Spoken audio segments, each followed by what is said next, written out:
Bienvenue dans cette nouvelle vidéo. Alors ça fait quelques temps que je vous parlais de la vidéo sur la Sofect, j'avais vraiment envie de la faire. Et donc là je suis en pyjama comme vous pouvez voir, hein, mais bon, on s'en fout, je suis motivée, donc je me suis dit je vais faire la vidéo. Pourquoi je dis tout le temps, quand je parle de la Sofect brièvement, pourquoi je dis que c'est toxique, tout ça, et ben je vais vous l'expliquer après l'intro et n'hésitez pas à rester si ça vous intéresse.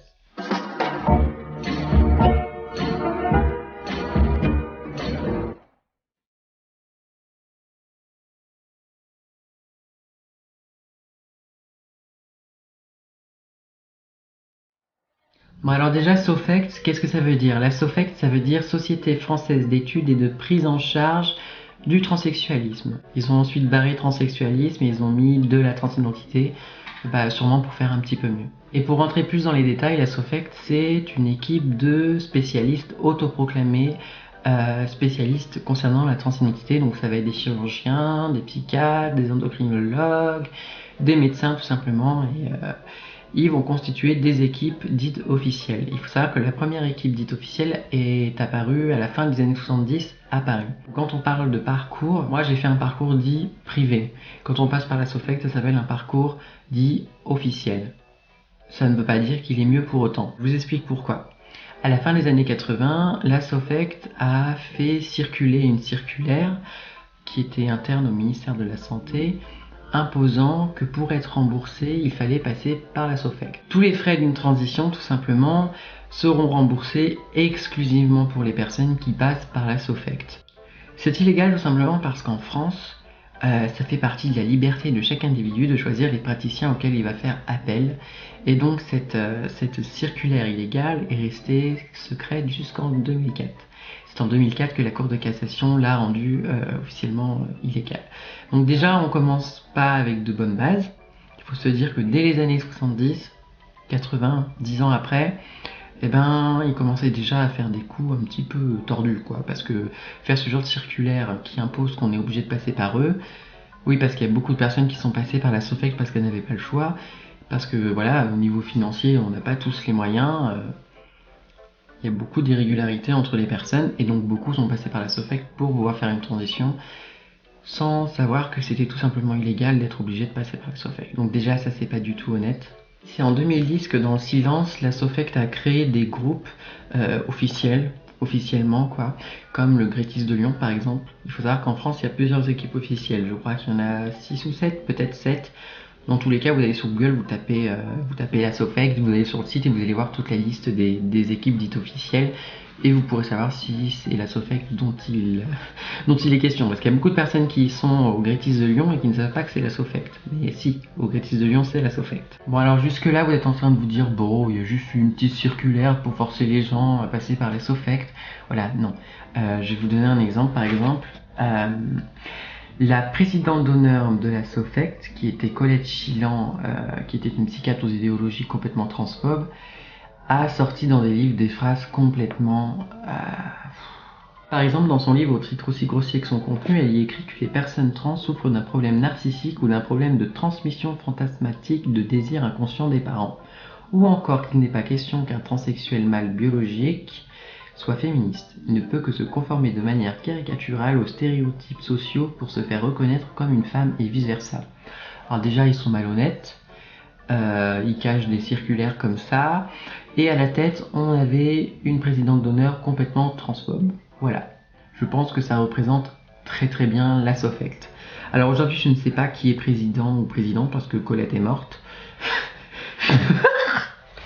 C'est pas drôle.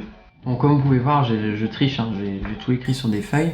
Donc comment ça se passe quand on passe par la Sofect? Alors déjà, dès le commencement, il y a 2 ans de suivi psychiatrique qui est imposé. Donc vous devez obligatoirement faire 2 ans de suivi psychiatrique. Il y a des bilans psychologiques avec notamment une échelle de féminité et de masculinité qui est imposée. Donc déjà ça au niveau cliché, bonjour. Qu'est-ce qui est féminin, qu'est-ce qui est masculin? On sait très bien que c'est toujours du concept et de la construction sociale. Et là, tu as des médecins qui sont en train d'établir ça comme vérité absolue. Bref. Il y a également des questionnaires intrusifs. Tout simplement, on a demandé par exemple, là j'ai reçu un témoignage, un homme transgenre, on lui a demandé comment il se sentait pendant la pénétration vaginale. Bonjour, je m'appelle Maxence et je suis un jeune homme FTM, non hormoné et non opéré pour l'instant. J'ai eu affaire à la Sofect il y a 2 ans maintenant.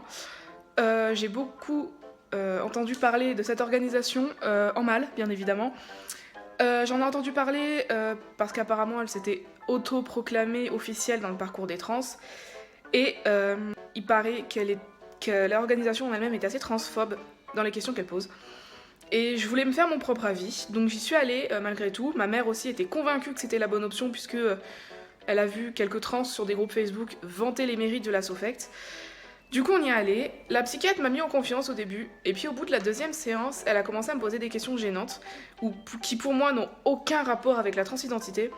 Elle m'a demandé si en gros j'aimais me faire pénétrer lors d'un rapport sexuel, ou quelle était mon attirance sexuelle, puisque je lui ai dit que depuis tout petit je suis un garçon. Et tout ce qu'elle a pu me répondre c'est mais t'aimes les hommes? Oui. Et enfin, du coup je comprenais pas pourquoi ces questions, puisque ça n'a aucun lien, je peux me sentir garçon, et même si j'aime les zèbres, enfin... Je comprenais pas pourquoi ces questions... Du coup j'avais dit à ma mère que j'y retournerais plus. Et ma mère m'avait dit, mais si c'est le parcours officiel, t'es obligé d'y aller, etc. Et j'y suis retournée, mais j'ai peu de souvenirs des questions, puisqu'elles m'ont pas marqué, mais sur le moment, je dis, mais c'est transphobe.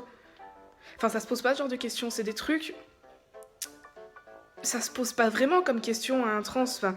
Oui, moi, la question qui m'a vraiment choquée, c'est le comment je me sentais quand je me faisais pénétrer. Ouais, d'accord. Et puis, sinon, elle m'avait affirmé que le parcours psychiatrique était obligatoire. Alors pour moi, un parcours psychiatrique, ça signifie que la transidentité est une maladie. Or, ça ne l'est pas. Enfin, je pense pas être malade et... Non, ce n'est pas une maladie. Et je comprenais pas pourquoi elle m'imposait un suivi psychiatrique de presque 2 ans, alors que moi, je suis sûre de moi depuis que je suis gamin. Donc, je recommande pas du tout la SOFECT. Quand certains amis trans me demandent s'ils peuvent passer par là, non, surtout pas. Et puis, j'ai eu des retours comme quoi il prescrivait des doses soit trop fortes, soit des doses ridicules d'hormones. Et puis, non, c'est une expérience que je n'aimerais pas renouveler. Vous vous rendez compte? Il était avec sa mère. Il y a aussi une personne qui est allée justement encore voir un psychiatre de la SOFECT avec sa mère, et le psychiatre a dit tout simplement devant la mère, là ce que je vous raconte c'est des témoignages que j'ai reçus, hein. Lui a dit, vous savez, il y a beaucoup de personnes trans qui se suicident. Il a dit ça à la mère. Non mais vous vous rendez compte? ça a eu... Autre chose d'assez dangereuse, on demandait tyranniquement parfois aux personnes de vivre un test de vie réelle. C'est-à-dire, on va demander à la personne de porter les vêtements au genre auquel elle s'identifie, sans transition, sans modification corporelle, c'est-à-dire dite masculine par exemple. Donc on sait tous comment la société, pour beaucoup de personnes, la société réagit face à la différence, que ce soit le viol, les agressions, le meurtre, la discrimination. Voilà, on expose la personne à ça librement en la forçant à vivre avec des vêtements de femme alors qu'elle n'a pas de transition apparente, ce qui est dangereux. C'est vraiment... J'ai pas besoin de commenter, quoi. La décision d'une transition médicale ou d'une future opération doit être prise par minimum 3 médecins, donc voilà comment ça se passe. Je vais vous mettre un extrait et je pense que ça parlera de lui-même. C'est tout simplement là, c'est une femme trans qui veut avoir une vaginoplastie, et donc il y a un espèce de petit conseil qui se regroupe pour savoir si oui ou non on l'autorise à accéder à cette opération. Alors je vous préviens, c'est très très violent. Elle se fait mégenrer à 100%, c'est vraiment, on se demande s'il la considère vraiment comme une femme, je ne pense pas. Donc déjà, on va à la SOFECT, on n'est pas considéré pour ce qu'on est. Mais voilà, je vous préviens juste à l'avance, c'est hautement transphobe, et je vous laisse avec l'extrait. Il fait l'objet de réticences depuis déjà un certain temps parmi nous. Il avait été écarté il y a 10 ans à cause de son âge, parce qu'il est quand même né en 1948. Hein. Je crois quand même qu'on a toujours dit que l'âge n'était pas une limite. Non, pas de raison autrefois on l'a dit, puisque quand il s'est présenté la première fois à 42 ans, on lui a dit que c'était limité. Depuis 3 ans, on a dit que c'était plus limité. Voilà. Hein. Bon, il n'y a pas d'activité sexuelle ni d'activité affective mise en avant. Globalement, c'est vrai qu'on n'est pas habitué à avoir des gens de cet âge quand même. Hein. 60 ans, bon, il n'y a pas d'éléments psychotiques visibles, pas délirants. Et toi, du coup, tu voulais qu'on revoie le dossier, quoi, pour qu'on revoie notre conclusion de la dernière fois, ou est-ce que tu veux qu'on ait un autre avis Non, moi, je pense qu'on l'a à peu près cerné. 63 ans, 4 ans, c'est une personnalité qui est figée. Il ne va pas changer On va pas remettre en question ses équilibres de vie à 64 ans. Pourquoi une chirurgie, enfin, tu vois, pourquoi une chirurgie maintenant? Pourquoi il la demande maintenant? Parce qu'on lui a refusé jusqu'à maintenant. Pour se mettre en cohérence. Parce que pour Patrice... Moi, je suis très partagé, parce qu'effectivement, il faut bien le dire, il est absolument pas convaincant sur le plan physique. En même temps... À 64 ans, t'es pas très convaincant quand tu demandes à changer de sexe. Non, mais malgré tout. Est-ce que dans la vie de tous les jours, il vit en femme ou il vit en homme? Oui, il vit avec une perruque. Il vit en femme. Il est en femme ménopausée, il n'est pas en femme sexy. Donc Oui, mais c'est vrai que... Ça, sincèrement, il est quand même peu convaincant. Alors, ça aussi... Oui, mais ça n'empêche pas de vivre aujourd'hui. On a les cas paradoxaux du type avec des épaules de camionneur, des poils, etc. Et dont on sait très bien qu'aucun traitement hormonal ne réussira à le transformer en femme. Et qui pourtant, une fois opéré, vient avec un large sourire dire « enfin !» alors qu'il reste, tout à fait d'accord avec toi. déguisé à voir. Donc notre critère, il doit aussi être modeste, parce que il ne faut pas que ce soit une projection de notre idéal féminin. Voilà. Franchement, ça m'a fait beaucoup de peine de voir que les gens peuvent parler d'elle comme ça. Moi, je me dis, ça pourrait m'arriver et c'est juste horrible. Ils sont là en train de dire, elle se rapproche plus d'un homme, d'une femme ménopausée que d'une femme sexy. Enfin, je suis désolée, mais c'est complètement horrible. Et l'autre qui dit qu'elle est peu convaincante et tout. Non, mais franchement, vous avez vu les noms de médecins de toute façon. Vous savez que si vous êtes pris en charge par eux, vous savez ce qu'ils pensent de vous. Et ça, c'est au Grétis de Lyon. Mais c'est juste ignoble. C'est juste ignoble. Ça me fait vraiment de mal. J'ai pas de mots. Franchement, quand je vois ça, il me dégoûte. Il me dégoûte. Bon, bref, on va passer à autre chose. Il faut savoir que quand on veut faire un parcours de transition avec la SOFEC, il faut ne pas être marié, avoir plus de 23 ans, ne pas avoir d'enfant mineur, ne pas avoir le VIH ou l'hépatite C et être hétérosexuel. Par exemple, un mec trans qui est gay ne leur conviendrait pas. C'est-à-dire que si c'est un homme trans et qui veut sortir avec des hommes, c'est pas possible. Il faut qu'il soit hétéro. Donc il faut qu'à la fin, il aime les femmes. On sait tous que c'est pas possible de changer d'orientation sexuelle ou amoureuse. C'est tout simplement quelque chose de naturel. C'est une facette intime de la personnalité. C'est quelque chose comme ça. Tu peux pas le changer. Donc on vous demande de... Enfin voilà quoi, ça fait un peu penser à la thérapie de force, la thérapie de conversion, enfin bref, de reconversion. Et on sait tous que c'était quelque chose d'assez barbare. Et c'est pas normal qu'on demande ça aujourd'hui. Alors il paraît qu'ils sont moins rigides, ils sont moins stricts, ils sont un peu plus souples, mais il y a énormément de témoignages qui prouvent le contraire. Il y a des personnes qui parlent de dosage inadapté, donc dangereux. Il y a des personnes qui parlent de délai interminable imposé et pour décourager au maximum. Ça, c'est ce qu'on voit le plus souvent. Il y a vraiment plein de gens qui sont découragés à fond. Il y a une forte méconnaissance aussi concernant les traitements, l'androcure. Un androcure qui est un bloqueur d'androgène, de testostérone, et qui provoque des méningiomes. Les méningiomes, c'est bénin, mais c'est quand même un méningiome. Et voilà, on vous gave avec ça tout simplement parce qu'il faut vous castrer, c'est mieux, on sait jamais. Ensuite, il y a le parcours privé. Donc vous savez que le parcours privé, c'est ce que moi j'ai fait. Le parcours privé, c'est un parcours où on choisit tous les praticiens auxquels on veut avoir affaire. Donc si vous regardez ma playlist Mon parcours transgenre, c'est tout simplement un parcours privé. Si vous passez par la SOFEC, c'est un parcours dit officiel. Forcément, dans mon cas, ça reste plus simple de passer par un parcours privé, tout simplement parce qu'on peut switcher de praticien si ça se passe mal, sauf que si vous êtes à la SOFEC, les praticiens sont tous liés les uns aux autres. Donc si ça se passe mal par exemple avec l'endocrinologue et que ça se passe bien avec le psychiatre, ça va pas le faire. Et là vous allez coincer. Par exemple, moi j'ai eu un psychiatre une première fois, ça s'est bien passé, j'ai vu un endocrinologue qui m'a pas trop convaincu parce qu'il a pas voulu changer mes traitements, je voulais la progestérone, je l'ai switché, je suis passé à un autre et ça s'est fait très facilement. Sauf que si j'étais à la SOFEC et que ça passait pas, non, j'aurais été bloqué et j'aurais pas eu le choix et j'aurais pas eu d'autres solutions. Aujourd'hui, la SOFEC a aussi le culot de brouiller le parcours privé de certaines personnes en exerçant une pression sur les praticiens indépendants. Ils n'hésitent pas d'ailleurs à faire des menaces infondées par téléphone. J'ai par exemple mon endocrinologue qui a été plus ou moins... On a essayé de l'intimider et ça n'a pas marché heureusement, mais il y a beaucoup de personnes, je connais aussi des personnes qui... par exemple, la SOFEC va happer les endocrinologues et après ils vont faire partie de leurs équipes. Et dans ce cas-là, ils prenaient en charge des personnes dans un parcours privé, mais une fois que la SOFEC les a pris avec eux, ils abandonnent ces personnes en parcours privé. C'est-à-dire que ces personnes qui ont, par exemple, une transition médicale depuis 2 ans, sont abandonnées comme ça du jour au lendemain et n'ont plus d'ordonnance et ne peuvent pas continuer leur traitement hormonal, sauf s'ils se déplacent et qu'ils arrivent à trouver une solution. Donc voilà, la SOFACT exerce une pression sur beaucoup de praticiens dans le domaine du privé pour essayer justement de s'imposer et d'être les premiers, d'être les premiers à pouvoir nous étudier, nous, petites choses à étudier. Et donc forcément, à moins de se déplacer en France à la recherche de praticiens respectueux, ça a créé parfois une impasse et beaucoup de personnes passent par la SOFACT parce qu'elles n'ont pas le choix. Il y a aussi des personnes qui veulent faire la vaginoplastie et qui vont vers la SOFACT parce que elles n'ont pas d'autre option. Elles sont obligées de passer par la SOFACT, elles savent à quel point elles sont toxiques, mais elles y passent quand même, ce que je comprends. Et c'est comme ça qu'elles arrivent à avoir ce qu'elles veulent, mais en étant vraiment fortes, en ayant beaucoup de patience. Parce que franchement, il en faut énormément avec la SOFACT.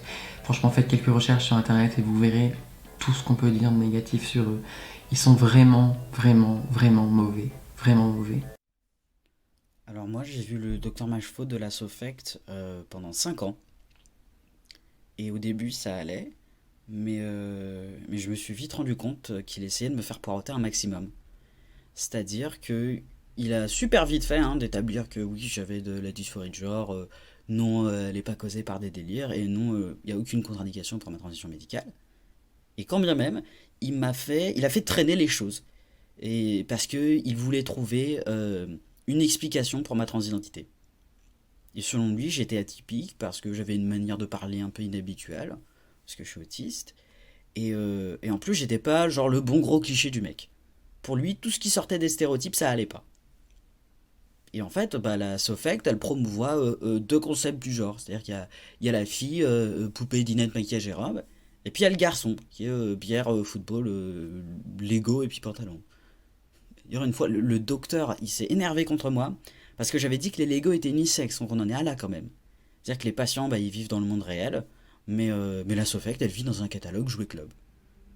Et donc après 3 ans de rien et de ras-le-bol, de surplace, je lui ai demandé de me faire un certificat pour l'endocrino. Parce que ça commence à faire long quand même. Et alors là, il m'a écrit à contre-cœur une lettre ambiguë et passive-agressive en mode « Alors, il n'y a aucune contre-indication, mais on n'approuve pas trop. Vous agissez à vos propres risques et périls. » Et du coup, je suis allé voir un autre psychiatre qui m'avait été conseillé par des personnes trans. Et là, par contre, on m'a dit que j'étais pas atypique du tout, et qu'il y avait plein d'autres trans comme moi, et que c'est juste que ils sortaient du circuit de la SOFACT en fait, parce que on les écoute pas, et parce qu'on les juge comme étant pas assez trans clichés quoi. Et au final, j'ai obtenu ma lettre pour l'endocrino, et tout va bien. Et j'ai continué à avoir ma chevaux par contre pour faire ma mastectomie, et il arrêtait pas à me pousser à faire une hystérectomie avec, alors que j'en avais pas envie, soi-disant parce que c'est mieux pour la santé et que ça aide pour l'état civil, ce qui est d'ailleurs faux, vu qu'on a légalement plus le droit d'exiger aux personnes trans de se faire opérer pour changer l'état civil. Et même à l'hôpital, alors que je demande juste une mastectomie et que je l'obtiens, en douce sur ma feuille de consentement éclairé, il rajoute que je consentis à une hystérectomie et une annexotomie, c'est-à-dire on enlève l'utérus, les trompes, les ovaires, tout. Et j'ai dû écrire moi-même une nouvelle lettre de consentement éclairé pour dire que je voulais juste une mastectomie et qu'il n'avait pas le droit de me stériliser. C'est quand même dingue. Et quand je reparlais à Machefaut, il disait que « Ah, mais c'est un discours de militant, tout ça, c'est pas de la stérilisation systématique, c'est juste, c'est juste pour marquer le coup, faut que ce soit irréversible pour éviter les regrets et tout. » Mais, je veux dire, on n'est pas con, quoi. Cette opération, elle est complètement gratuite et complètement évitable. Il n'y a pas besoin d'être militant pour ne pas vouloir être stérilisé de force. Et lui, il appelle ça une mesure de sécurité préventive. Moi, j'appelle ça de l'eugénisme. On veut pas que les trans se reproduisent. Alors au final, le seul docteur dans tout ce système qui n'a pas eu cette attitude, c'est le docteur Roski. Qui, alors lui, dès le premier rendez-vous, il m'a rassuré qu'il n'y avait aucun besoin médical que les hommes trans se fassent enlever l'utérus, que tout ça, c'était un mythe, qu'on devait absolument se faire enlever nos organes reproductifs sous peine de mort, et que la seule étude récente sur le sujet montrait qu'on n'avait aucun risque anormal à les garder. Mais après, voilà, dans sa globalité, mon bilan de la SOFECT, c'est que c'est majoritairement des gens qui ne respectent pas les personnes trans, qui les voient comme des créatures étranges à étudier et à expliquer, et puis surtout, qui veulent absolument pas qu'on se reproduise. Et je pense pas qu'on peut me dire que je fais de la diffamation ou quoi que ce soit, je suis juste en train de faire de l'information et en faisant des recherches, on voit très bien qu'il y a beaucoup trop de personnes qui se plaignent aujourd'hui de la SOFECT. Alors évidemment, il y a des personnes qui trouvent que ça se passe bien, il y a des personnes qui disent que c'est génial, que c'est cool. Oui, parce que ça va dans votre sens, parce que vous avez peut-être une dysphorie génitale, ce qui va dans le sens de la SOFECT. Mais moi, si j'étais allée à la SOFECT et que je leur disais, voilà, j'ai une bite de femme, j'ai envie de la garder et tout, je pense qu'on m'aurait prise pour une tarée. Ouais, je serais passée pour une folle, alors que non. Je veux dire, mon corps est celui d'une femme parce que je suis une femme, que je me fasse opérer ou pas, je suis toujours une femme. Et ça, il y a plein de femmes trans, par exemple, qui sont aussi transphobes et qui vont penser qu'en ayant un vagin artificiel, elles vont devenir des femmes. Non, c'est une modification corporelle. Hein. Quand j'ai fait percer mes 2 oreilles, je suis pas devenue une femme parce que j'avais 2 oreilles percées. C'est pareil pour le trou. Hein. Enfin bref, vous êtes déjà une femme. Peu importe les appareils génitaux que vous avez, vous êtes déjà une femme. Après, vous faites ce que vous voulez. Mais bon, voilà, je vous parlais un peu de la SOFECT. Il faut savoir également que pour changer de prénom, il n'y avait qu'un passage vers la SOFECT parce qu'il fallait changer de sexe. Et en changeant de sexe, on pouvait après faire un changement de prénom, de genre et tout ça au tribunal. Et c'est comme ça que beaucoup de personnes se sont fait charcuter alors qu'elles n'en avaient pas envie, tout simplement pour changer de prénom et être tranquille. Donc c'est juste horrible. Horrible. Voilà, c'est la fin de cette vidéo. C'est tout ce que j'avais à dire sur la SOFECT. J'espère que ça vous a un peu éclairé. N'hésitez pas à commenter, à liker, à vous abonner, je vous aime très très fort, merci de me suivre, on est presque 25 000 et ça me fait énormément plaisir. Donc voilà, je vous fais de gros bisous et je vous dis à la prochaine. Prenez soin de vous.